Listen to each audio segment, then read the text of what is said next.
in the gate! That's Mr. Beast, and this is how he's about to pull off the highest budget, biggest production YouTube video ever created. Storming this field is 2,000 contestants. Look at him, it's 2,000 people competing for that $5 million. So how on earth do you run and record a competition show for this many people? And the biggest question, how much does it cost to pull all of this off? Well, it wasn't without some very real challenges, but one thing's for sure, from a technical perspective, this is absolutely insane. And I'm giving him all access to everything behind the scenes, from the cameras, the logistics, and he's gonna show it all to you. And also, that's $5 million real dollars. Don't rob me. So there are 4 challenges that the contestants are going to be going through. This is us just before the first. I gathered all the guards over here so you can test them. They're not supposed to show motion, basically just like mannequins. You guys are not supposed to speak. This feels mean. They're not gonna talk. But they are going to dance if you catch them after hours. That's right, ladies and gentlemen. That's not his real skin. Time for challenge 1, in which the contestants had to split up into 5 groups, and each group had to pull up a very heavy boulder as fast as they could. Every person in the losing team gets eliminated. I realize there's 2,000 contestants behind me shouting and screaming, but this is the coolest thing for me right now. So this structure right here has been custom built for this challenge to basically regulate the amount of pulling force required to lift that boulder. So the rope feeds through this contraption before it goes out to the contestants. And the way that it's weaved through on the inside determines how easy it is to pull. So just to give you an idea of how important this is, the Beast team originally set this mechanism up to require 32,000 newtons of pulling force. But it's only as they started to playtest it a few days before, with a whole extra crew of playtesters, by the way, but they realized 32,000 newtons is going to take people way too long for the challenge to be fun to watch. So just by weaving this rope through the contraption in a slightly different way, they could quickly lower the required pulling force to just 10,000. Oh, and also, this microphone here is sat there specifically to capture just the sound effect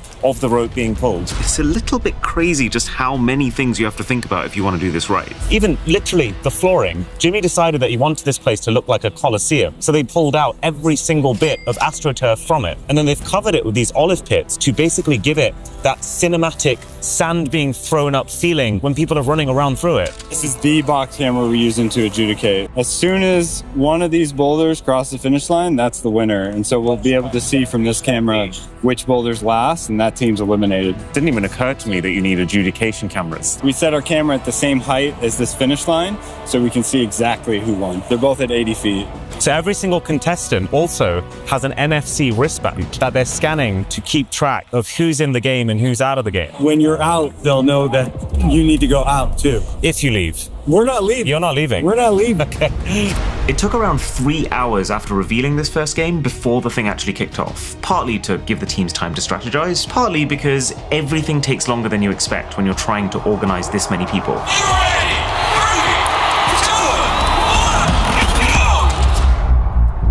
Wow! This game genuinely lasted about 15 seconds in total, and it was specifically designed to be that way. Oh my god! That's literally it. Red team is done. You just lost out on this chance to win $5 million. We're not leaving. Okay. I can't believe how quickly that happened. Mr. Beast wanted to make sure that the first game people saw was as easy to explain as possible and as quick to finish as possible. Not so much for the people here, but more so that the viewers of the final video are able to get easily invested without feeling like they're suddenly having to learn something really complicated. You can actually see people in that queue. They're so defeated.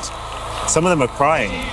You know when you watch Mr. Beast videos online and you think, it can't be like that in real life? The feeling is very much here.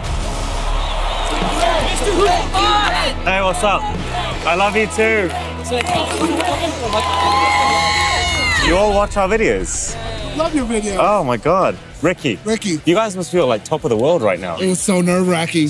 So nerve-wracking. Does that scare you, like seeing what the other teams can do? I can't be scared. We're a part of history here. Well, I'm rooting for you guys personally because you're fans. Yellow team. You heard that. Yellow team. Yellow team. Yep, I heard that.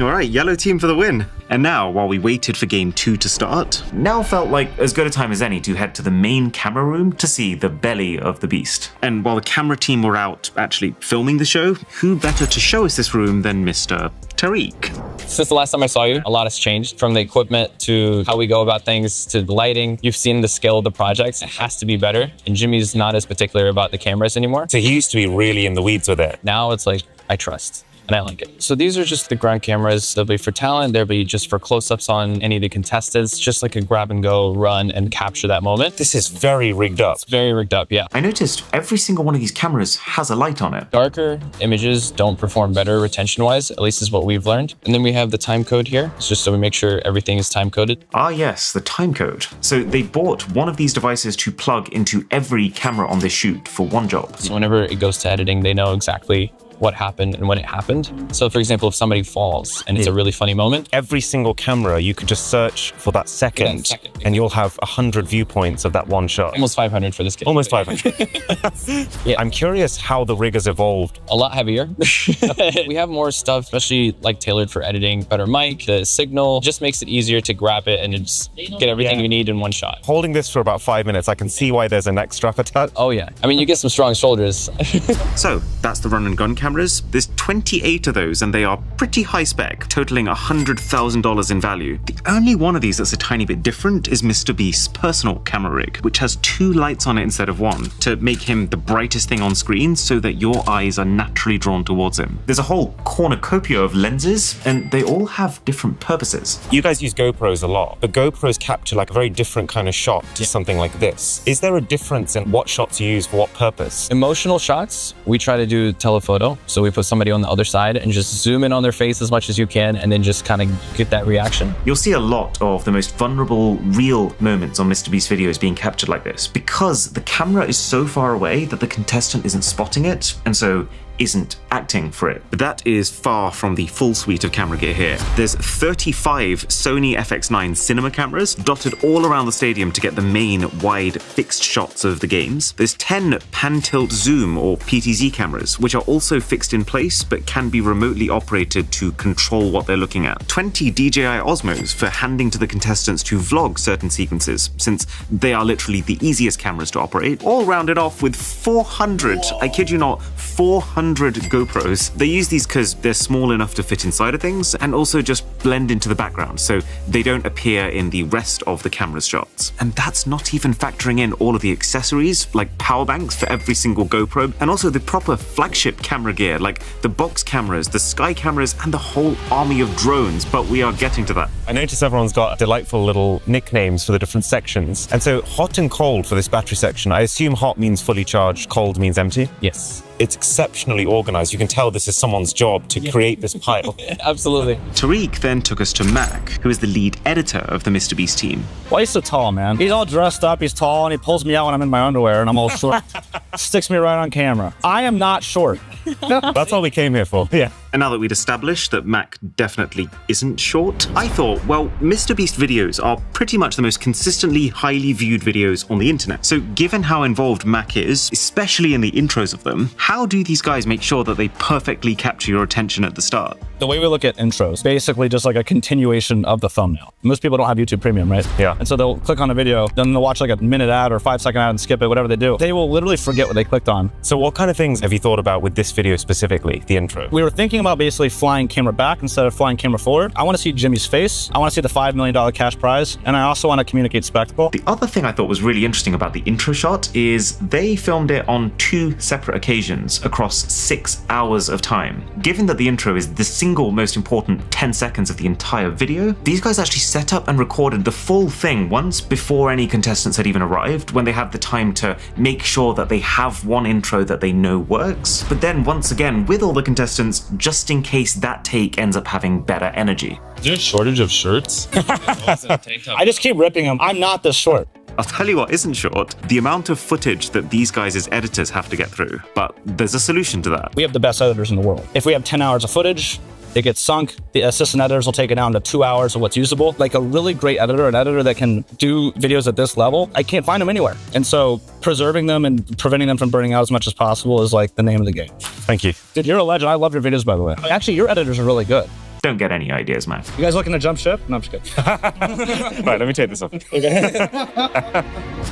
We're going to call it for tonight after the first challenge. The timing on this is absolutely crazy. My brain is so fried, it doesn't feel like 3:42 a.m. Yeah. I guess there's fluorescent lighting all around the place. Can you see my face here, by the way? This is the face of a man who's been awake for nearly 24 hours because of the sudden decision change today to switch from day filming to night filming. In fact, scheduling just generally was easily one of the toughest parts of this shoot, because instead of the original plan of 2 days of filming, it actually ended up being 3 nights. Not to even mention the extra 3 days around those 3 nights that everyone involved in the shoot had to make sure they were always ready for. Not easy for anyone involved, contestants included. I'm just kind of used to it. Usually we end up filming deep into the night like this. At night, I can point lights and control where your focus is. During the day, you see everything. So I prefer to film at night. I mean, it's pretty brutal. Rest up. Okay, night 2, game 2. So in this game, contestants will stand around a whole load of briefcases. They look at a board, which will tell them which briefcases are safe and which will get them eliminated, and then they will have to get to one of those safe briefcases before anyone else can. So what's going through your mind right now? Well, I just honestly want to make sure the briefcases get put out right. I just want to make sure it all looks good. We have a lot riding on this shoot. One thing you've talked about a lot is the way you tell stories. Is that changing? Go watch a Mr. Beast video from 3 years ago. I'll be like 50% louder. It'll be like 50% faster. It's a lot of shouting. Yeah, and you'll get like a headache. You're making like a purposeful effort. In this video, for example, just to slow down. Exactly. Let some moments just sit. Trust that people will watch because, you know, they're very invested in the story, as opposed to like being tricked into watch because there's like cut. What time is it right now? It's only like 10, right? Actually, yeah, it's 9 p.m. Oh yeah, this is pretty early. This is great. It's like I actually should be awake right now, and that's crazy.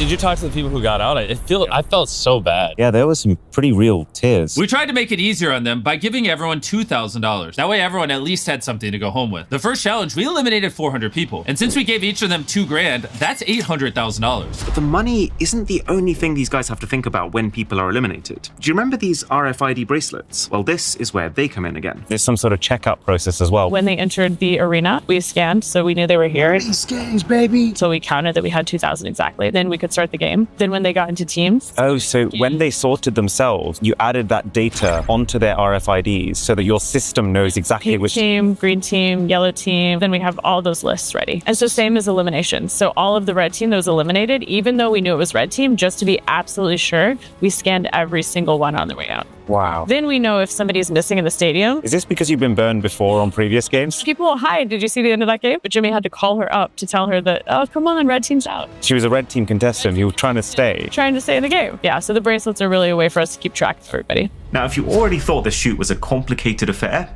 you have not seen the start of it, because it was at this point that I was introduced to a whole new branch of the operation. This is Emily, and she is a story producer. Having all of us here and just taking notes of key moments that happen, little quotes we hear that would make good content, it just overall helps the post-production process. So the entire role of these guys is to look and to listen to what's happening on the field, to try and figure out what the story is going to be while the video is still being shot, so that by the time it ends up in the post-production editing stage, that team can be as efficient as possible. Part of the recruitment process, you ask people to send a 1-minute video of themselves, and you use that to judge their character and their energy. And so you're saying as part of that, you pick the top tier people, and you're like, you get a microphone. Yes, 40 contestants are mic'd up out of the 2,000. This board was the initial idea of who would get mic'd up. I think as they meet the people and as people like show their true selves on the field, they'll switch it out. This is absolutely crazy. This is movie investigation pinboard type vibe.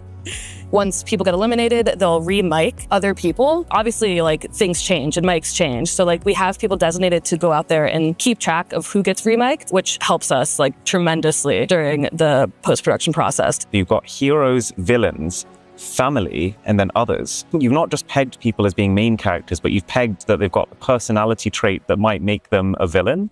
Yes. So yeah, you can't predict the stories that will form, but you can predict the people who are most likely to form them. Those people are given the microphone. So that's fascinating. Are you listening to those people in real time? On the average Beast video, we'll have one person listening. So we have 6 people, and then I'm doing like visuals right now. Everyone gets 7 people to listen to, so that instead of listening to 40 people at once, you only have to listen to 7 people. So this is the live universal time code. Yes. And that's synced with all the cameras, so you know exactly what's shooting when. And then these are the notes the story editors are leading. So this means that when the editors get the footage, it will not just automatically slot in at the exact time that each shot was actually taken, but they will also get all of this guiding information from the story producers, so they know specifically what to look for within those shots.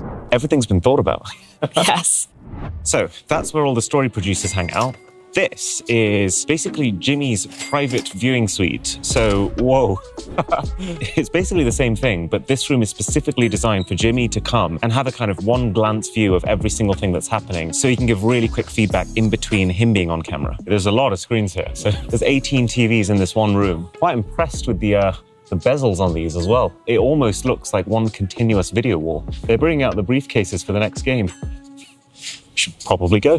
And you know what's extra crazy about this? Because everything that happens in the stadium is recorded and might end up being part of the video, even the setup of things needs to be a rehearsed affair. It took 100 people nearly an entire day just practicing how to set this one game up, lining up these briefcases, figuring out how to enter the stadium in an organized way, timing the process to make sure it doesn't drag, and also measuring to make sure that every table was exactly equidistant. I hate when it's like day of and we do those things and it's not choreographed because it just looks very amateur. When it's all timed and choreographed and we can time lapse it, it can be like, bring out the briefcases!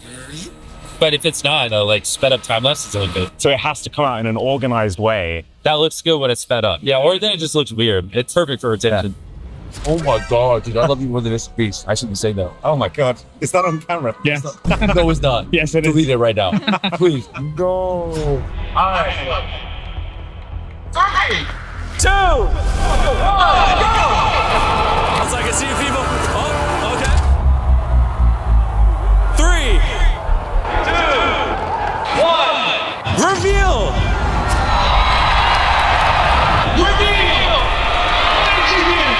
I can't believe you're getting reactions like this at 4 a.m. in the morning. But now, seeing this game being filmed, there's another question that's been looming on my mind. Where does all the footage from all of these cameras actually go? This is the DIT room. These guys are, I guess you could say, the very important but very unsung heroes of this project, because their entire job is to make sure that no piece of footage goes missing, which, when there's like 500 cameras on a shoot, is a bit of a logistical problem. So the whole process starts with these drives. Someone will physically run into this room with a box full of these drives. And what these guys are doing is taking the footage on that drive and categorizing it based on which game that footage is from, which camera recorded that footage, and which type of microphone picked up the audio for that footage, which sounds like an absolute nightmare of a task, but they're doing it so that when the editors are editing the footage, all they need to do is to just think, which bit of footage do I need, as opposed to having to rummage through like 100 different folders to find it. But it will make the edit like 10 times faster. Right, now this is where the fun begins. So they plug these drives into their computers, which are all Mac Studios, by the way, because, well, I'm told they don't like Windows. But then, those Mac Studios are wired into something called an ingest station, which is 8 very large hard drives. Every single one is 20 terabytes, meaning that one ingest station has a max capacity of 160.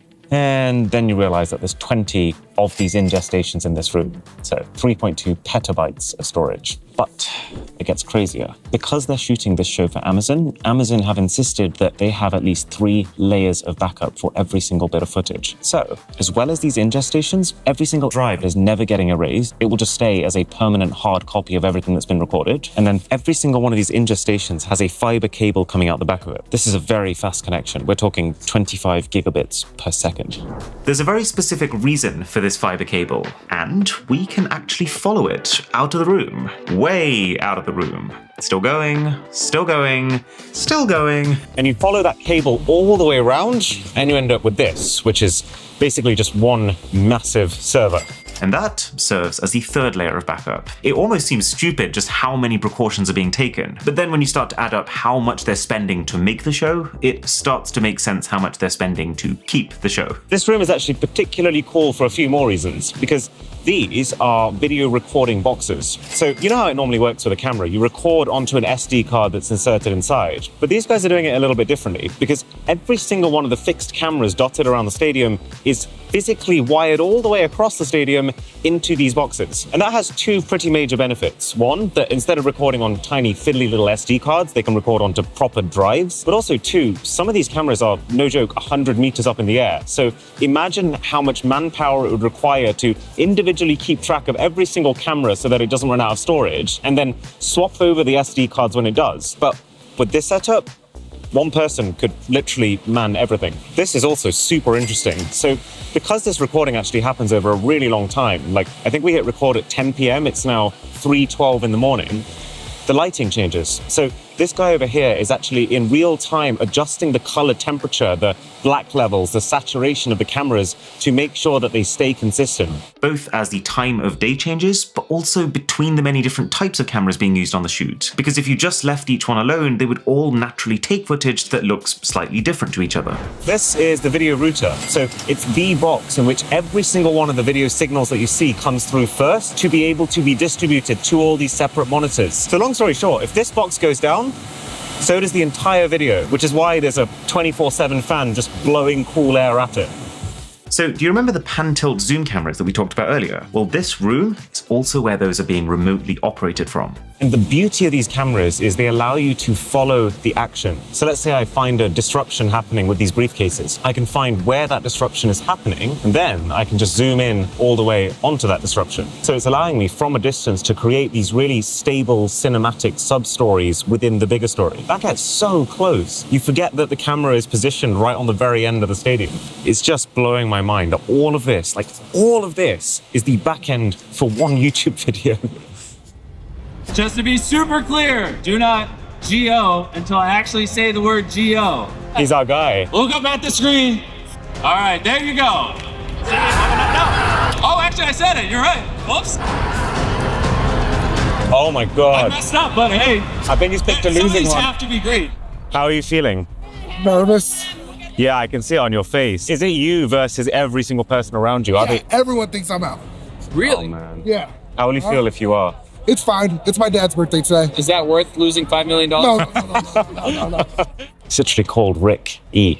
It's too perfect. 3, 2, 1. Open your briefcase. No. Oh, no. And with that, I decided that's enough Beast Games for today. Too much heartbreak. 4:40 a.m. We're heading back. That feels like a victory. Early finish? Yeah, early finish.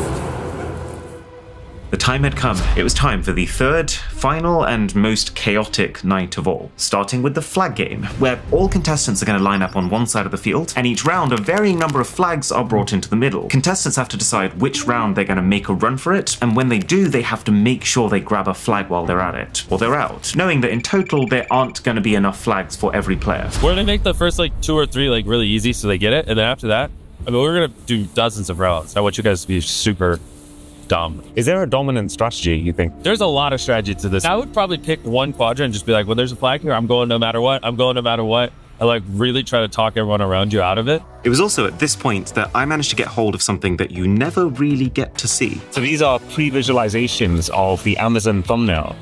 And it's absolutely crazy. Like, how... These were pre-visualizations. Mr. Who's the Boss does not drop things. There's a clear favorite so far. I think this one wins. They have one version of this thumbnail poster image based on like 15 of the most popular movies and games, from Fortnite to Money Heist to How to Train Your Dragon, and this is the one they ended up picking from them. Before long, it was time for the flag game to begin. As soon as I blow this horn, the round will begin. I won't lie to you, I found this game absolutely fascinating to watch. Oh look, those two are racing for flag 1. It started off so organized, with a few of the louder people basically making it very clear to the others around them that they were going to run for it so that no one else tries to. But then as the game went on, you start to notice that order breaking down, because you can't stay on the sidelines forever because they will just run out of flags. So this just got more and more chaotic. There's a tiny little drone up there zipping around the stadium. I think we should find out who's flying it. Wait, he's up there. He literally looks like an Imperial Starfleet commander. I think this is the one we've seen zipping all around the stadium, like extremely quickly. Yeah, this one as well. Oh yeah. This looks very like homemade almost. Yeah, they're all custom built. Did you do it? Yeah. You made them? Yeah, custom built, and then the gimbals are my designs. Who are you? Medlin Drone. A few years ago, I tried out the idea of using a head tracking tilt gimbal just to see if it would help with camera correction, and it ended up just being so much better than I expected. You didn't just build the drones, you built the entire system. The head tracking system. Just tilt following my head. Yeah. Wow. Previously, FPV has always flown fixed angle, which is where the piloting camera and usually GoPro are fixed to the drone. But the problem is that really limits the shots you can get. Like you can't like look down or anything. Yeah. With this gives you a full 5 degrees of freedom, which pretty much means you can accelerate in any direction while looking in any direction. So you're controlling the movement with this controller. Yeah, exactly. And your head is looking up and down. Movement is controlled by controller. Tilt movement is via head tracking. There's 2 cameras here. One is the GoPro itself. One is down here. What is that doing? So this is our piloting cam. This is what I'm seeing in my goggles. And then this is our recording cam. Of course, right, because you can't stream directly the GoPro. Yeah, exactly. That is absolutely incredible. So this compared to like the big sky cam that's overhead, what's the perk of this? Perk of this is I can get inside of the crowd. I'm not limited by my like range. I can go up into the stands, dive in. Do you get dangerously close for fun? Yeah. So because there's less flags in this round, he's been given permission to take off with the bigger drone. You know, because if there was like 100 across the field, you've got a pretty good chance with that of whacking someone in the face. Whoa! Oh my God. Let's go have a look at the footage. That is absolutely amazing. So there's 2 types of drones being used on this shoot. They've got 10 of the more standard DJI drones. And if you look here, you can see that those are the ones responsible for these slower, more cinematic shots. But then this guy with his first-person view drone, his job is to get really close and get these super unique, in-the-crowd, action-packed chaos shots. If you have an idea and you think it might or might not work, it's worth exploring. Because I didn't think this would work before I tried it, and now it's changed my life. So it's like, wow. Good for you, man. That's cool. That's a dream come true. Oh yeah, also, look a little closer at the seats. In every single one of the 65,000 seats in this stadium, just for this video, these guys printed out and fitted a full-sized Slenderman, only for the production team to later decide, actually no, that looks a little weird, well that's a shocker, and then send people out for a second time to flip every single one of those 65,000 Slendermen around to the blank side. So now you only see their faces when you're up in the stands. But now it was time to get closer to the most serious pieces of camera gear on this shoot. This is the kind of stuff that you don't normally get to see like this. Starting with the Sky camera, which is being controlled from a box all the way in the top corner of the stadium. So this is the aerial camera room. This is, I guess, where the magic happens. Yeah. You guys are the sole controllers of the Sky cam. Yeah. Got the pilot right here. I move the camera rig in space, up, down, left, right. My operator, Kirby, over there, pans, tilts, zooms, focuses, and gives us the best shot as possible. Oh, I see. It's like a tank turret versus driver. Exactly. Apache helicopter. I've never heard that comparison, but yeah. There we go. Wow. This is some of the most beautiful footage I've seen in my life.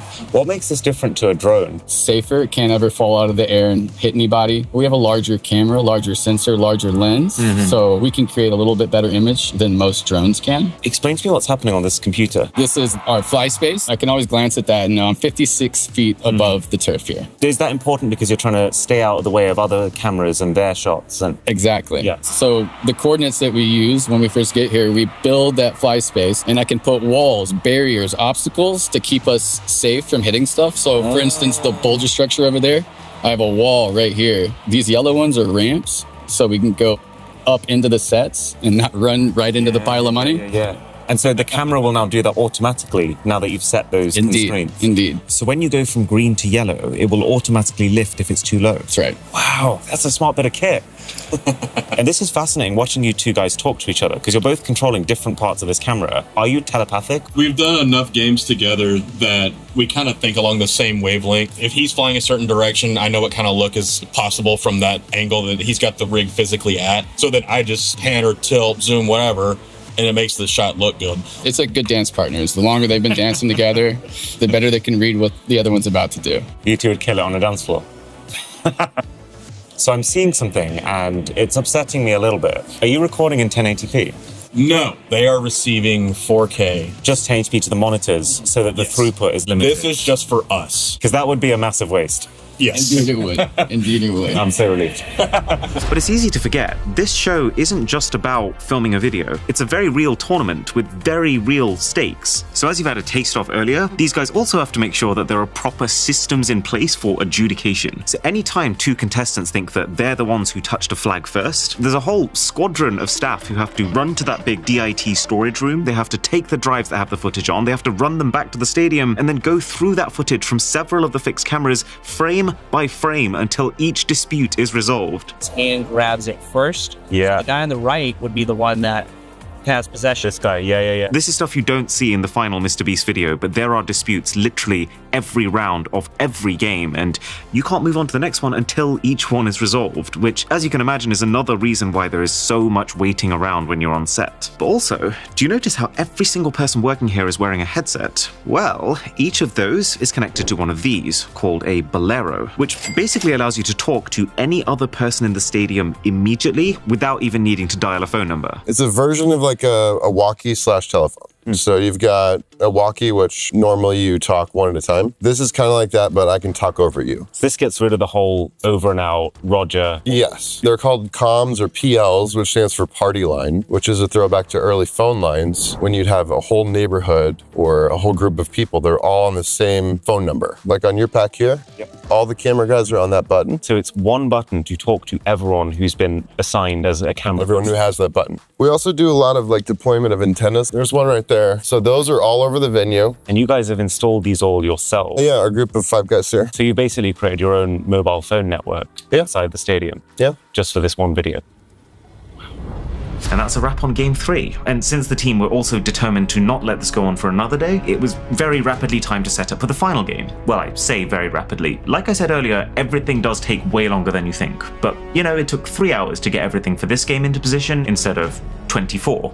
So this final game, which is the game that determines who ends up making it to the main Amazon Prime show, is a bit of a returning classic on the MrBeast channel. This is Last to Leave. So contestants split into teams, and each team stands on a pillar, except they're not really teams, because MrBeast will then offer bribes of an increasing value until someone in one of those pillars jumps off, accepts the money for themselves, and condemns the rest of their team to lose. By the end of this challenge, one of you will backstab your entire team. And to see this game in action, we headed to one of the box cameras. Wow. Look at that thing. When you're on the ground, it all feels like chaos, but from up here, you can see the action in a very different way. So we've been told that this guy is apparently planning to sabotage the entire event. And so the story producers have let this trained operator of the box cam know that, and so he is staying locked onto this guy like a hawk, waiting to see what he does. Just to try and convey the gravity of this piece of technology, this is a 16mm to 35mm lens, which basically means you can go ultra wide at 16mm or decently zoomed in at 35. But this camera right here is 8.4mm to 832. These are absolutely bonkers numbers, like the kind of numbers that allow you to view the entire stadium in one shot or go all the way to someone's face who's standing on the opposite side of it. And so the total price of one of these bad boys, $100,000 each, and there's 8 of them. The final game begins. Reveal what the first ride will be. It'll be $5,000. There's no takers. He's going to have to up the stake. I'll give you 50 grand. Oh! Hasn't started yet. The second he announced it, absolute carnage. Didn't start the timer yet. Oh my gosh. No, because the timer hadn't started yet. And that was a very strange wrap on Game 4. So now, just before we get to the final cost of this entire production, the only question left unanswered is this $5 million in cash. I cannot believe they actually did that with real money. You actually can't get through there without trampling on $1,000 bills. How did they actually get it? See this? MrBeast from JP Morgan Chase. Total is $5 million. You feeling so? Should we? I mean, probably would have noticed. What do you think of it? What do I think of $5 million in cash? Yeah. How does it work to get that amount of money in cash? Because that's obviously not a normal thing that JP Morgan are approached with. Yeah, right? no, it usually goes all the way to the top, and then they bring armored trucks with like a little militia to your studio and drop it off. That's a fun BTS. So that's how they get $5 million. As for how they keep it, so there's stadium security on the outside, police on the inside, armored trucks. 2 security guys around the clock that just sit and watch it. So if someone made a run for it, they would just tackle them. It's in ones. It's hard to run with a lot of ones. I don't know if you've ever tried to lift ones. No, not that many. Well, just one of our 10K briefcases, probably 40 pounds. And so if you run with it, I can catch you. I'm old. We estimate on the stage right now is 12,000 pounds in money.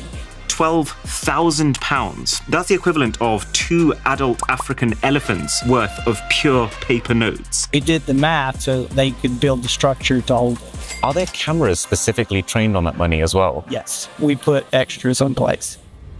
We spent this entire 3 days running around counting up the value of all the equipment and tech that we've seen. And so the final cost to make this one YouTube video is, well, we forgot a few things. We got all the staff costs. We got costumes, which, remember, every single person here needs an outfit which is printed in-house and has to be fitted. We got the cost for all equipment used in each game. Every boulder, every briefcase, and so on. We've got the contestant costs. 2,000 flights, 2,000 hotel rooms. I love how casually you say that figure. 2,000 meals 3 times a day over the course of a week. Not to mention a total of $2 million just in money given to the contestants who got out for this one episode. Plus the insane audio gear, just to make sure that everyone's voice is picked up and sounds good on video. If you had to guess the audio gear in this entire video, what is it worth? Oh, millions of dollars. But then also stuff like the months of pre-prep that had to go into designing every game, the cost of the Raiders Stadium, the place where the Super Bowl was held, it goes on and on and on. But there's quite a big saving from the fact that a lot of the equipment you see here is being rented as opposed to bought, leaving the final cost figure as $14 million for the video and $19 million if you include the $5 million prize money.